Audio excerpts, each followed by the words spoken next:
ఈ బిజినెస్ ఏదైనా మీ ఊర్లో ప్రమోషన్ చేయాలంటే అది సుమన్ టీవీతోనే సాధ్యం. ఇప్పుడే సంప్రదించండి. నమస్తే, welcome to Suman TV. Rayachoti Annamayya district.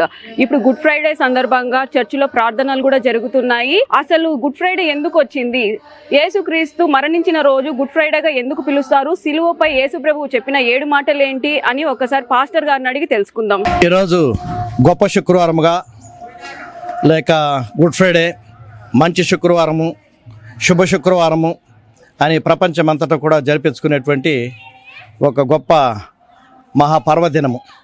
ఎందుకొరకనంటే సృష్టి ఆదిలో ఆదాము హవ్వలను దేవుడు కలుగజేసినప్పుడు ఆదాము హవ్వలకు దేవుడు ఒక ఆజ్ఞనిచ్చినాడు. ఏదైనా అన్నటువంటి తోటలో వారిని ఉంచి ఆ తోటలో వారికి కావాల్సినటువంటి సమస్తాన్ని దేవుడు ఏర్పాటు చేసి ఒక చెట్టు ఫలాన్ని చూపించి దీన్ని మీరు తినొద్దండి, దీన్ని తినేటువంటి దినం మీరు నిశ్చయంగా చచ్చెదరు, చనిపోదురు అని చెప్పినప్పుడు సాతాను వలన శోధింపబడినటువంటి హవ్వ ఆదాము ఆ వృక్ష ఫలాలను తిని, అనగా ఏ చెట్టు అయితే వృక్ష ఫలములు అయితే దేవుడు తినొద్దని ఆజ్ఞాపించినాడో ఆ వృక్ష ఫలములు తిని మానవుడు పాపంలో పడ్డాడు. అంటే ఆజ్ఞ అతిక్రమము పాపం అని చెప్పేసి బైబిల్లో చెప్పబడుతుంది. ఆ రీతిగా మానవుడు పాపంలో పడ్డాడు. ఆనాటి నుండి ఈనాటి వరకు ఆదాము అవ్వల యొక్క పాపము సర్వ ప్రపంచానికి విస్తరించి లోకము పాపములో పడింది. పాపంలో పడినటువంటి మానవునికి ఫలితం ఏమనంటే పాపము వలన వచ్చు జీతము మరణము.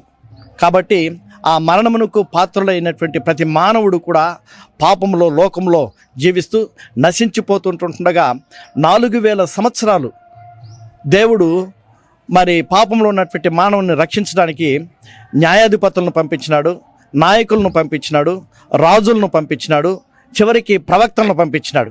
అనగా మీరు చేస్తున్నటువంటి పాపము, ఈ పాపమును బట్టి దీన్ని మీరు చేయకూడదని చెప్పేసి అని ధర్మశాస్త్రాన్ని మోషే ద్వారా ఇచ్చిన తర్వాత ఆ ధర్మశాస్త్ర ప్రకారంగా నడుచుకుంటూ పాపము చేయొద్దని చెప్పని దేవుడు ఆజ్ఞాపించాడు.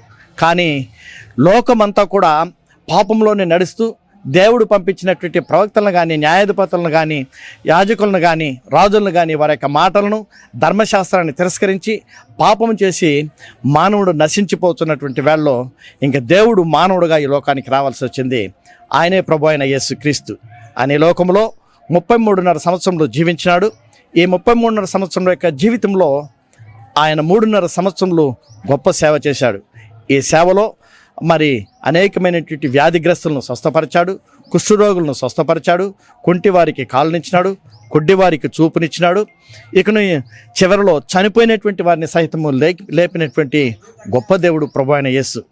ఆయన ఆ రీతిగా 33 సంవత్సరాలు పరిచర్య, 33.5 సంవత్సరం జీవిత పరిచర్యలో చివరి 3.5 సంవత్సరంలో అద్భుతముగా దేవుని యొక్క మహిమను ఈ లోకంలో చూపించాడు.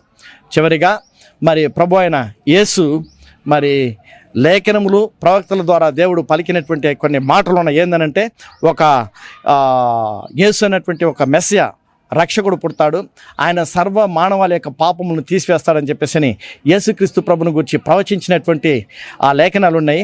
అవన్నీ కూడా నెరవేరేటట్లు ఈరోజు గొప్ప శుక్రవారము, శుభ శుక్రవారము, మంచి శుక్రవారము అని చెప్పి పిలువబడేటువంటి ఈ దినాన ప్రభు అయిన యేసు అనేకమైనటువంటి శ్రమలకు, హింసలకు, బాధలకు, కష్టాలకు, అవమానములకు భరించి యేసుక్రీస్తు ప్రభువును గొల్గోతా అన్నటువంటి కొండ మీద సిలువలో ఆయనను విరాలాడదీసి ఆయన తలకు ముళ్ళ కిరీటం పెట్టి ఆయన సిలువలో మరణించినటువంటి ఈ దినం.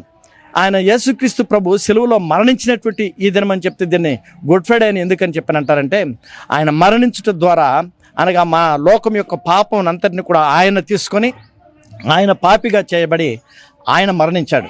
ఆయన మరణించినందువలన పాపులందరి యొక్క పాపం తీసివేసి అనేకలైనటువంటి వారు ఈరోజు ఎవరైతే ప్రభు అయిన యేసుక్రీస్తును అంగీకరించిస్తారో రక్షకుడిగా, వారందరి పాపమును మరి సిలువలో కార్చినటువంటి రక్తము ద్వారా కడిగి వారికి రక్షణ భాగ్యం అనుగ్రహించినాడు.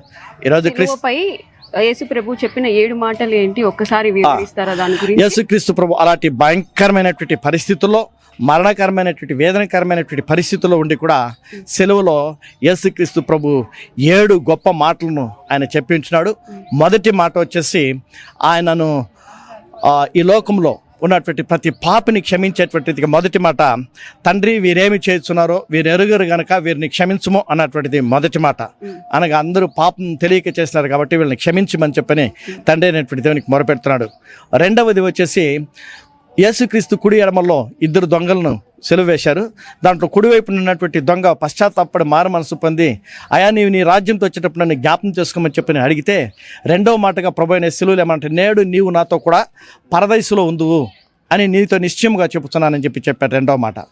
మూడవ మాట వచ్చేసి యేసుక్రీస్తు ప్రభు సెలవులో వేలాడుతున్నప్పుడు అక్కడ యోహాను సహోదరుడైనటువంటి శిష్యుల్లో ఒకడు యోహాను ఉన్నాడు. యేసు ప్రభు యొక్క తల్లి ఉంది అక్కడ. ఇతడు చనిపోతున్నాడు కాబట్టి తల్లిని చూచి ఆయనకు కుమారుడు అని చెప్పేసి యోహాన్ అన్నటువంటి తన యొక్క సహోదరుని అప్పగించినాడు. తన యొక్క బాధ్యతను తన యొక్క సహోదరుడైనటువంటి యోహానికి అప్పగించినాడు. అలాగే తల్లిని చూచి ఇదిగో నీ కుమారుడు, యోహానికి వచ్చి ఇదిగో నీ తల్లి అని చెప్పేసి అక్కడ వారిని యేసుక్రీస్తు ప్రభు తల్లి పట్ల నిర్వర్తించవలసినటువంటి యొక్క బాధ్యతను యోహానికి అప్పగించి మరి కుమారుడు అని చెప్పిన తల్లి అని చెప్పేసి ఆ యొక్క బాంధవ్య కర్తవ్యాన్ని నిర్వర్తిస్తున్నాడు. మూడవది. నాలుగవది వచ్చేసి సర్వలోక పాపం ఆయన మీదకి వచ్చినప్పుడు దేవుడు తనకి చెయ్యి విడవకపోతే ఆ యొక్క పాపం పరిహరింపబడదు. కాబట్టి నా దేవా నన్ను ఎందుకు చేయి విడిచితివి అని చెప్పేసి ఆ నాలుగవ మాటగా తండ్రి అయినటువంటి దేవుడు పాపం నిమిత్తమై రక్షణార్థమై ఆయన చేయి విడిచినప్పుడు నాలుగవ మాట, నా దేవా నన్ను ఎందుకు చేయి విడిచితివి అని చెప్పినాడు. ఐదవ మాట వచ్చేసి నేను లేఖనములు నెరవేరినట్లు దప్పికొనుచున్నాను అని చెప్తున్నాడు. దప్పిగానంటే సెలువులో వేలాడినటువంటి ప్రభు అయిన యేసు రక్తమంతా కారిపోయింది, చెమటంతా కారిపోయింది. ఆయన దప్పికొన్నటువంటి అది శారీరకమైనటువంటిది. రెండవ ప్రాముఖ్యమైనటువంటి దప్పిక ఏమనంటే ఆత్మీయమైనటువంటి దప్పిక. ఈ యొక్క సత్యంను ఎరుగక అనేకులైనటువంటి వారందరూ కూడా తెలుసుకొని ప్రభు చెంతకు రావాలన్నటువంటి ఆత్మీయమైనటువంటి దప్పికను బయలుపరుస్తున్నాడు. ఆరవది వచ్చేసి ఆయన ఈ లోకానికి వచ్చినటువంటి పనిని సంపూర్ణంగా నెరవేర్చేశాడు. కాబట్టి ఆరో మాట ఏమనంటే సమాప్తమైనది. దేవుడు తండ్రి అయినటువంటి దేవుడు అప్పగించిన పని సమాప్తమైనది అని చెప్పినాడు. ఆ మాట చెప్పేసి ఏడో మాటగా తండ్రి నీ చేతికి నా ఆత్మను అప్పగించుతున్నాను, నా పని అయిపోయింది కాబట్టి ఇంకా నేను నా ఆత్మను నీ చేతికి అప్పగించుతున్నానని ఈ 7 మాటలను ప్రభువైన యేసు సెలవులో పలికి మానవాళికి ఇచ్చినటువంటి ధన్యకరమైనటువంటి అమూల్యమైనటువంటి ఈ సప్త సూక్తులు మానవాళి రక్షణార్థమై అనుగ్రహించి ఉంటున్నాడు. దీనిని ఈరోజు మేము పురస్కరించుకొని ప్రతి ఒక్కరు కూడా ఒక్కొక్క మాట మీద ధ్యానం చేసి మేము ప్రభువును ఆరాధించి మా యొక్క హృదయంలో మేము పశ్చాత్తాపము నిజమైనటువంటి మారు మనసుతో ఆయన్ను ప్రార్థించి ముందుకు కొనసాగుతాం. ఈరోజు ఈ గుడ్ ఫ్రైడే శుభాకాంక్షలు దాన్ని వీక్షించుతున్నటువంటి ప్రతి ఒక్కరికి కూడా మేము తెలియజేస్తూ సుమన్ టీవీ వారికి నా ప్రత్యేకమైనటువంటి ధన్యవాదాలు, దేవుని యొక్క దివ్యమైనటువంటి ఆశీర్వాదాలు, గుడ్ ఫ్రైడే శుభాకాంక్షలు నేను మీకు తెలియజేస్తున్నాను. నమస్తే మేడం. నమస్తే. ముందుగా గుడ్ ఫ్రైడే శుభ శుక్రవారం. థ్యాంక్ యూ అండి. ప్రార్థనలన్నీ కూడా చాలా చక్కగా జరిగింది. మనం చూసినట్టే ఫాదర్ కూడా చాలా బాగా వివరించారు. యేసు ప్రభువు ఎలా మరణించినాక గుడ్ ఫ్రైడే అని ఎందుకు పిలుచుకుంటారని కూడా చాలా చక్కగా చెప్పారు. చెప్పండి, ప్రార్థనలన్నీ ఎలా జరిగాయి? బాగా జరిగాయా? బాగా జరిగాయండి.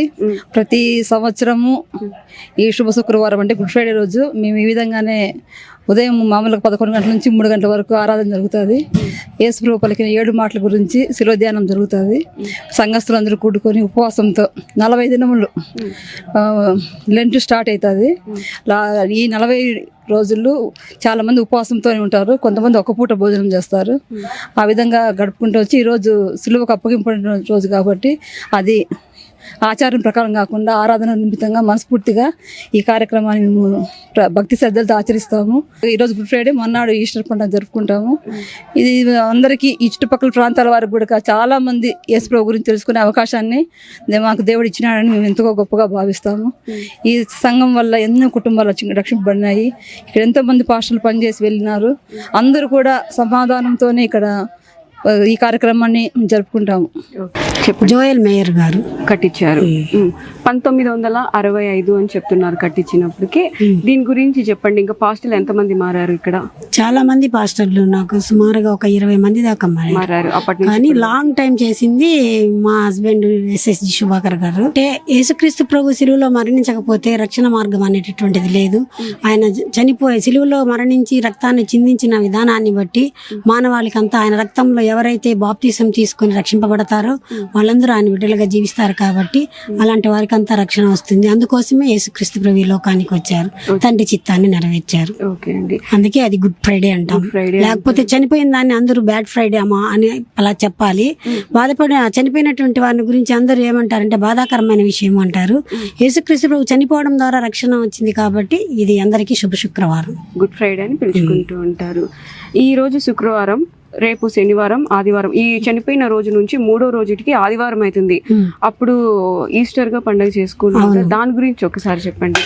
యేసుక్రీస్తు ప్రభు గుడ్ ఫ్రైడే రోజు మరణించి ఈస్టర్ రోజు ఆయన పునరుద్ధానుడై లేచాడు కాబట్టి దాన్ని మేము ఈస్టర్ పండుగగా జరుపుకుంటూ ఉంటారు. ఆ రోజు ఒక పొద్దులు అనేది ఈ రోజు ఉంటారు. ఆ రోజు చాలా బాగా చేసుకుంటారు ఇంతకన్నా అని కూడా చెప్తుంటారు. నిజమేనా? అవును, ఇది గొప్ప వేస్తారు. నిన్నటితో 40 రోజులు ఉపవాస ప్రార్థనలు ముగిసిపోయాయి. ఈ రోజు నుంచి ఇంకేదైనా కూడా తినొచ్చు అన్నమాట. ఓకే అండి, థ్యాంక్ యూ.